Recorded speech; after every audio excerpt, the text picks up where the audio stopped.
Charleston White is going out sad. A video by O'Shea Duke Jackson. Hit the like button and subscribe, and welcome to the BLS live channel. Let's get to the video. What is going on now? Wrong. When Charleston White is on, he's on. He's not just a comedian or a guy talking trash. When he's serious and speaking of things intellectually, he has some really good points. And that's the beauty about Charleston White. You get the crash outs with the unk vibes, and then at the same time, you get a lot of deep understanding about the issues, not only involving the black community, but other things like such as racism. And this is the beauty and duality of listening to Charleston White talk. He can make you laugh, he can make you cry, or he can make you think. And that brings us to the whole situation about his recent interview with Say Cheese TV, in which he was basically describing the issue with Stefon Diggs and Cardi B. They just ain't getting a lot of benefit out of being a hoe. Yeah, she's getting championed right now. A lot of women are praising her for moving on and not... Multiple baby daddies. But you don't hear the Latino community praising her. It's just black women. Because black women have multiple baby daddies. Mexican and white women don't. Julio put 4 or 5 babies in the... She got 2 different baby daddies. He got 7 different baby mamas. And all the kids are around the same age. Now, Charleston White, to me, is on point with this, no matter how graphic he's going to make it. And the reality is, people who are celebrating this, you know, this woman who is getting pregnant by a guy who already has 2 more kids on the way, this is nonsense. Nobody Diggs, else, no real funk in the community. Hey, listen, Diggs. Hey, Stefon a player. He not a player. He low key up. Man, he taking all of them, isn't he? I mean, Diggs out here got 3 women pregnant at the same time. Boy, demon. Can't think that this is going to be some good behavior. Just the truth, all right?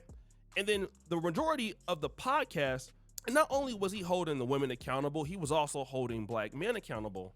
But toward the end of this particular clip, he said something that really stood out. I almost want my son to go, go cross the railroad tracks and marry. I don't want to marry no black chick. Really? Yeah, I'm the last black baby of my family, cause I got mixed children. Yeah, I'm the last black baby. Damn. So after me, it won't be unless my brother have a baby. And then my sister, her children's name changed. So the last name White, there won't be no more black people as whites because I went and had mixed children. Charleston White says he's done having black babies, and you know his kids are going to be mixed. I know, that's crazy. hey, C. White, that is crazy. But what I would say about Charleston White is he's been clear and adamant that he don't like nobody. Like, he said that repeatedly. He said he don't like blacks, whites, Latinas, alligator. He said it. So, and the reason why he's saying the kids are going to be mixed is because, well, he's just tired of black culture, and so he would like his kids to be mixed because they won't have, at least he's implying that they won't have that same element of, you know, bad behavior and issues that black Americans have, all right? Now, just recently before that, Charleston White was criticizing Charlie Kirk and white people for being racist. This is what he was saying, right? He was saying, listen, you guys had no problem when I was calling out the rappers for what they were saying, but now I'm calling out him, you have an issue. And so people were saying, listen, Charleston White, you and Charlie Kirk are pretty much the same people. Like, you talk down on the blacks, or at least hold the blacks accountable. Him and Charleston White, not the same people. Because Charleston White talk about everybody. Everybody. That's not one person Charleston White holds back from. Charlie Kirk is talking down on blacks or holding the blacks accountable. So what's the difference between you and him? Problem with people saying Kirk is like me, he ain't stood up to the whites. He ain't stood up to the... I've been standing up to the negative elements in the detriment of black people. He ain't looked to white people and said, hey, we got a bunch of white kids shooting up schools. Say we got a bunch of white kids and they babies. We lead the nation in child and children. Hey, man, we need that list out. They say the president's name is on that list. He ain't doing that to his people. He was a talking point who spread a lot of misinformation, almost the borderline of lying. So Charleston White actually has a masterful response, in my opinion. He's saying, listen, unlike Charlie Kirk, I don't just hold whites accountable or white racists accountable. I have history of doing both. When the white racist is out here doing school shootings and, you know, on the conservative right, they're crashing out, you don't hear Charlie Kirk, or you never hear him talking about what's going on in the right. For an example, we heard what was going on with him in Israel and some of the Israel conservatives, and he was having some problems with that. But being that he's Christian and race loyal, we never heard Charlie Kirk speaking about the problems on the white right. I'm pretty sure that they're there.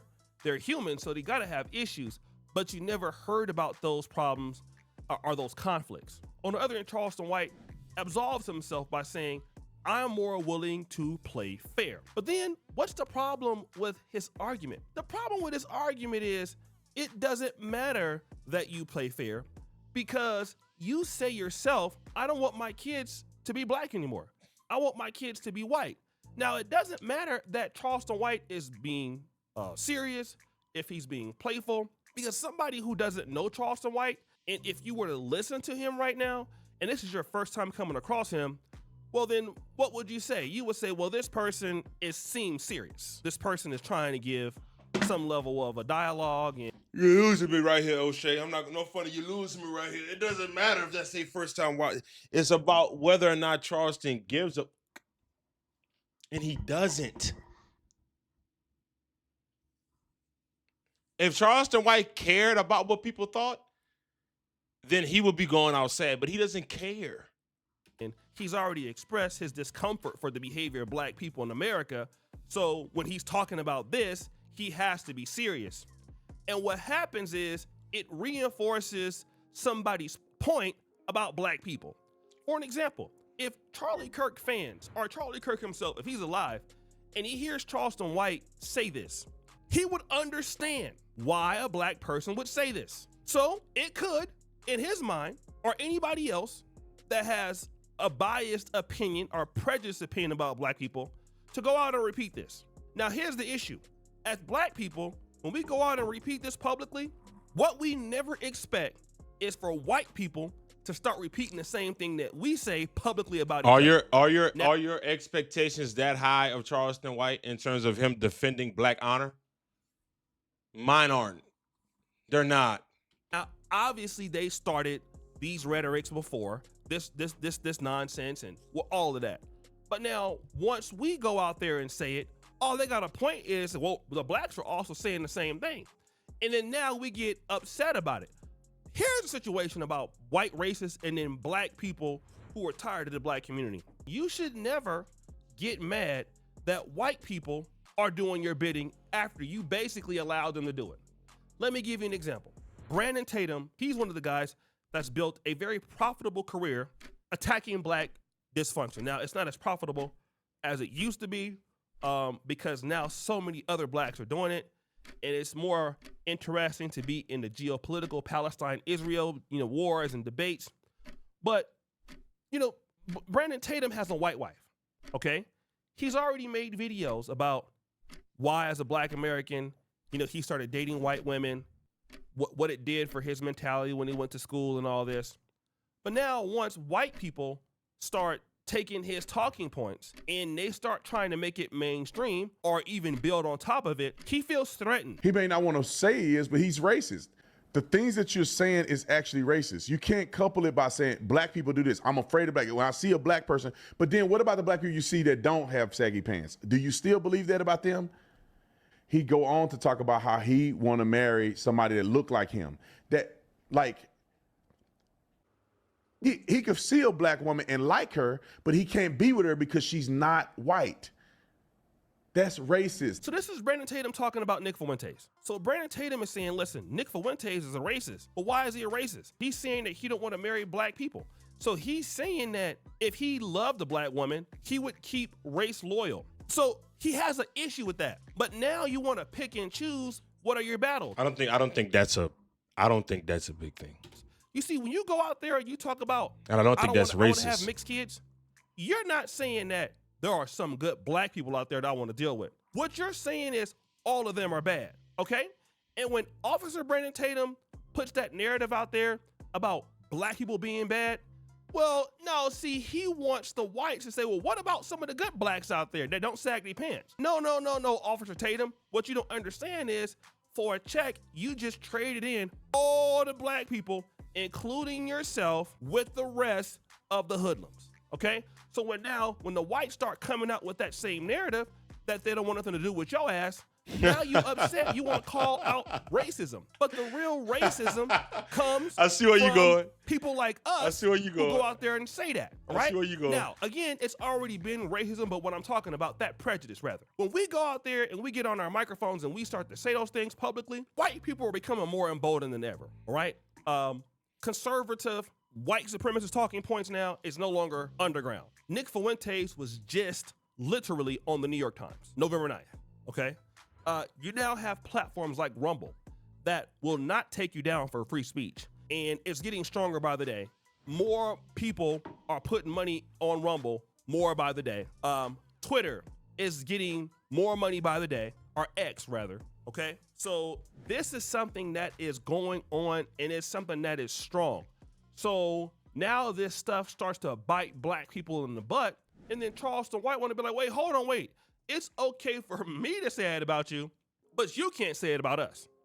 Here's the issue with that.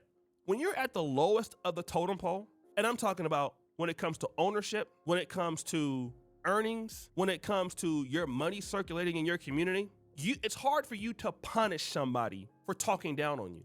It's hard for you to make them cover territory or cover ground. For an example, if there was a Charlie Kirk that was black, the whites would not have liked that kind of person. There is no way that he would have been able to be, like, let's say, for example, canonized as a saint. It would have been the exact opposite. He would have been demonized. The only people that would have really appreciated him are the blacks, maybe some minorities, and maybe some whites who are on the outside. But because when whites own everything, or the majority of things, now you cooking with hot grease right here, though. You cooking with hot grease right here, though. I just think your expectations is too high of Charleston White. Put this guy up there, regardless, as whatever you want, because you have the money, you have the numbers, you have the infrastructure. So the blacks can't really do anything about it because they don't have that. All right? Now, that's the difference. When you don't have as much, you can't punish people for what they say. It's difficult. Okay?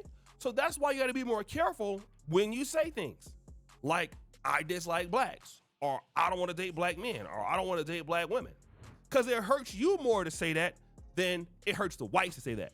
Because now what's happening is when the whites go out and reproduce your content, not only can they not get fired now, they can make a lot of money now. Okay? Like, this is what's going on. Whites can be basically, you can make cash saying these things about the black community. And with Charleston White, maybe he realized it, or if he don't, you're actually saying the same thing as Charlie Kirk. And I want to. But he's been, I can't say that. Because he's consistent with not liking nobody. Talk about some of the people that were having a problem with what he was saying. Shout out to the brother Malevolent Elephant. He said something that was very powerful. I hate that he has turned into one of these say and do anything to go viral types. He got too much game and he too talented for that. All right? So not only are you just saying it to go viral, you're literally hurting the black community or black people, whether you plan it or not. If this message goes viral, not everybody know you playing. And this is the danger. That's a fact too. That's a fact. There. Charleston White explains why he does not want his daughter to date a black man. Although I didn't necessarily hear it, I heard it was the opposite way around. I mean, it's still quite damaging.